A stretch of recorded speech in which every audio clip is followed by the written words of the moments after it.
बिस्मिल्लाहिर्रहमानिर्रहीम। अस्सलाम वालेकुम। आप देख रहे हैं अलिफ न्यूज और मैं हूं आपके साथ माजिद अली। शामिल करते हैं आज की हेडलाइन।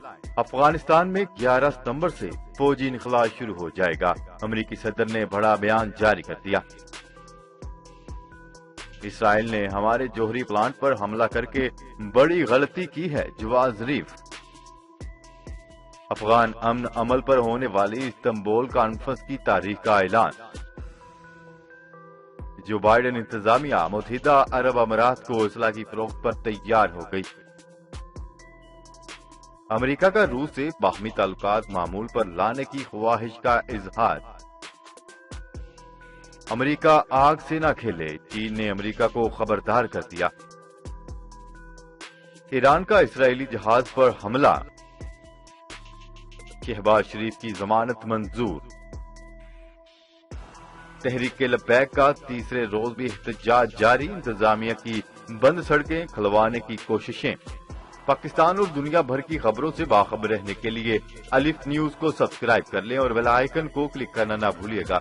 नाजरीन, अपनी आरा का इज़हार कमेंट सेक्शन में लाजमी कीजिएगा। हेडलाइंस आपने जानी, अब बढ़ते हैं खबरों की तफसीलात की तरफ। अमेरिकी सदर जो बाइडेन का कहना है कि अफगानिस्तान से अमेरिकी फौजियों का इनखला इसी साल 11 सितंबर से शुरू होगा।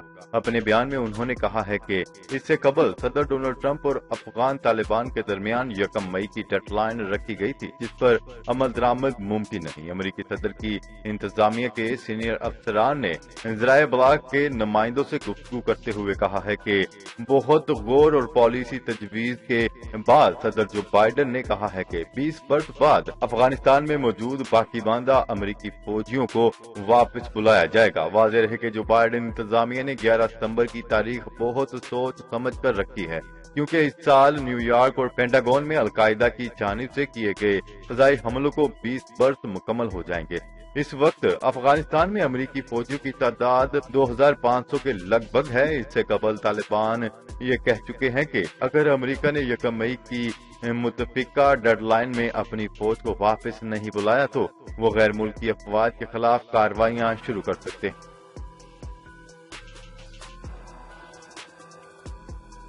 खबर के अगले हिस्से में बात करते हैं। ईरान ने कहा है कि इसराइल ने हमारे जोहरी प्लांट पर हमला करके बड़ी गलती की है, जिसका इसे खमियाजा भुगतना पड़ेगा। गैर मुल्की खबरसां इदारे की रिपोर्ट के मुताबिक तेहरान में रूसी वजीर खारजा सरगई लारूफ के साथ मुलाकात के बाद मीडिया से बात करते हुए ईरानी वजीर खारजा जवाद ज़रीफ का कहना था कि अगर इसराइल ये समझता है कि इस तरह के अमल से ईरान कमजोर होगा तो ये इसकी भूल है।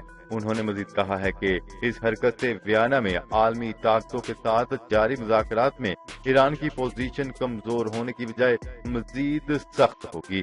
दूसरी जानिब ईरान ने दावा किया है कि नतंज जोहरी प्लांट की बिजली के बहाव में खलल पैदा करने वाले शख्स का सुराग लगा लिया गया। ईरानी खबरसां एजेंसी की रिपोर्ट के मुताबिक इंटेलिजेंस राय का कहना है कि इस शख्स की शिनाख्त कर ली गई है, जिसकी वजह से नतंज की साइट पर एक हाल में बिजली की बंदिश हुई थी।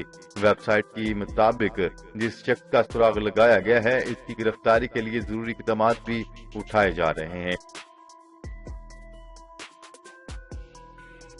खबर के अगले हिस्से में बात करते हैं। तुर्की में अफगानिस्तान पर आलमी अमन कॉन्फ्रेंस 24 अप्रैल से 4 मई तक होगी। तुर्क वजीर खारजा के मुताबिक इस्तांबुल कॉन्फ्रेंस का मकसद बैनुल अफ़गान मुज़ाकरात को आगे बढ़ाना है। तुर्क वज़ारत खारजा का कहना था कि मुज़ाकरात अफगान हुकूमती नुमाइंदों और तालिबान नुमाइंदों के दरमियान होंगे।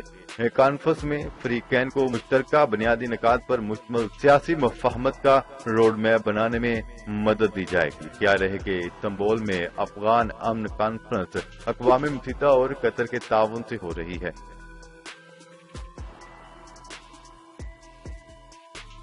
खबर के अगले हिस्से में बात करते हैं। नई अमेरिकी इंतजामिया मुत्तहिदा अरब अमारात को असलाह की फरोख्त पर तैयार होगी। जो बाइडेन इंतजामिया ने अमेरिकी कांग्रेस को असले की मौजूदा फरोख्त से मुतल्लिक आगाह कर दिया। अमेरिकी महकमा खारजा का कहना है कि जो बाइडेन इंतजामिया यूएई को असला फरोख्त के साथ आगे बढ़ेगी। ज़राए का बताना है कि अमेरिकी मुत्तहिदा अरब अमारात को 23 अरब डॉलर का असला फरोख्त कर रहा है, जिसमें जदीद तरीन फाइटर जहाज F-35, मुसल्लह ड्रोन और दीगर सामान शामिल है। خبر کے اگلے حصے میں بات کرتے ہیں امریکی صدر جو بائیڈن نے روس کے صدر ولادیمیر پوٹن سے ٹیلی فون پر رابطہ کیا۔ صدر جو بائیڈن نے باہمی تعلقات معمول پر لانے کی خواہش کا اظہار کیا۔ صدر جو بائیڈن نے ہتھیار کنٹرول اور ایران جوہری پروگرام، افغانستان اور موسمیاتی تبدیلی پر باہمی تعاون پر زور دیا۔ دونوں رہنماؤں نے عالمی تحفظ کے لیے باہمی مذاکرات جاری رکھنے پر اتفاق کیا۔ صدر جو بائیڈن نے صدر پوٹن کو ملاقات کی تجویز بھی دی۔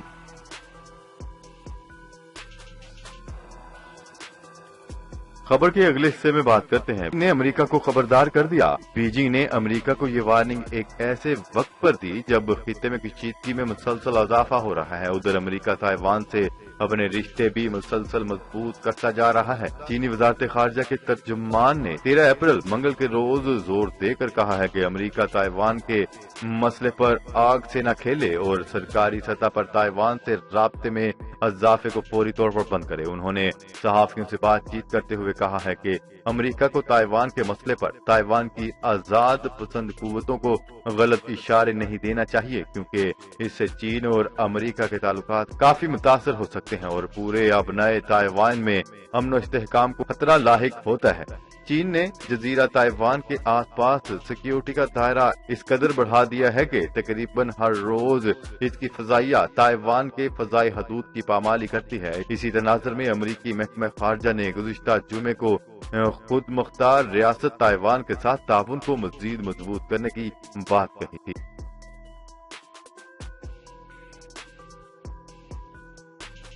خبر کے اگلے حصے میں بات کرتے ہیں ایران کا اسرائیلی جہاز پر حملہ۔ یہ حملہ ایک ایسے وقت میں کیا گیا جب ایران نے نطنز میں اپنے جوہری تنصیبات پر ہونے والے حملے کا الزام اسرائیل پر عائد کرتے ہوئے اس کا بدلہ لینے کا اعلان کیا تھا۔ متحدہ عرب امارات کے نزدیک ایک اسرائیلی ملکیتی جہاز پر منگل کے روز ہونے والے میزائل حملے کی ذمہ داری فوری طور پر کسی نے نہیں لی، تاہم اسرائیلی حکام اور اسرائیلی میڈیا کا خیال ہے کہ یہ حملہ ایران نے کیا ہے۔ یہودی ریاست اور اسلامی جمہوریہ کے مابین جاری کشیدگی کے درمیان یہ تازہ ترین پیش رفت ہے۔ اسرائیلی میڈیا نے سیکیورٹی ذرائع کے حوالے سے بتایا ہے کہ متحدہ عرب امارات کے فجیرہ بندرگاہ کے نزدیک منگل کے روز اسرائیلی تجارتی جہاز کو مبینہ طور پر ایرانی میزائل کا نشانہ بنایا گیا۔ اس حملے میں جہاز کو معمولی نقصان ہوا۔ نیوز رپورٹ کے مطابق اسرائیلی عہدیدار کے حوالے سے بتایا گیا ہے کہ یہ ایک میزائل حملہ تھا اور اس کے لیے ایران ذمہ دار ہے۔ حملے میں کوئی جانی نقصان نہیں ہوا اور جہاز اپنی منزل کی جانب جا رہا ہے۔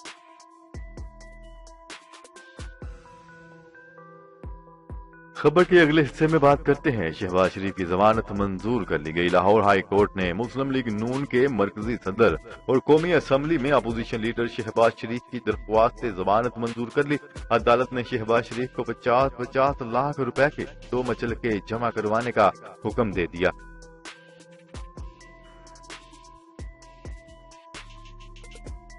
خبر کے اگلے اور آخری حصے میں بات کرتے ہیں تحریک لبیک کا تیسرے روز بھی احتجاج، انتظامیہ کی بند سڑکیں کھلوانے کی کوشش۔ تحریک لبیک پاکستان کے کارکنان کا جماعت کے سربراہ سعد رضوی کی رہائی کے لیے پنجاب کے مختلف شہروں میں احتجاج جاری ہے۔ نیوز رپورٹ کے مطابق لاہور میں احتجاج کی وجہ سے بعض سڑکیں بند ہیں، جس کی وجہ سے ٹریفک کی روانی متاثر ہے، تاہم کئی شاہراہیں کھول دی گئی ہیں۔ اسلام آباد میں ٹریفک پولیس کے مطابق آئی جے پی روڈ سے فیض آباد جانے والی ٹریفک کا رخ 9th ایوینیو ٹریفک سگنل سے موڑا جا رہا ہے۔ متبادل کے طور پر ٹریفک کو 9th ایوینیو کی جانب موڑا جا رہا ہے۔ تحریک لبیک کے سربراہ سعد حسین رضوی سمیت تنظیم کے متعدد رہنماؤں کے خلاف دہشت گردی، قتل، اقدام قتل، اغوا اور سرکاری عملہ کو نقصان پہنچانے کی دفعات کے تحت مقدمات درج کر لیے گئے۔